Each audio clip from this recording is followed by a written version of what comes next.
मी TB गोरे तर पाषाण इथे राहतो आहे आणि मला रडण्याचा त्रास होता आधी.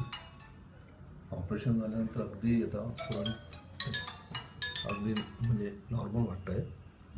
मध्यंतरी असा म्हणजे किरकोळ त्रास झाला आहे, असा काही विशेष असं काही वाटलं नाही. तर मी म्हणजे मयूर साहेबांचे आणि अश्विन साहेबांचे आभार मानतो. The process, overall process was very smooth. It was very good doctors here and the service here is really good. We were like very happy with the service that we got, and my father is really good now. He is feeling good. So really we are thankful. Thank you.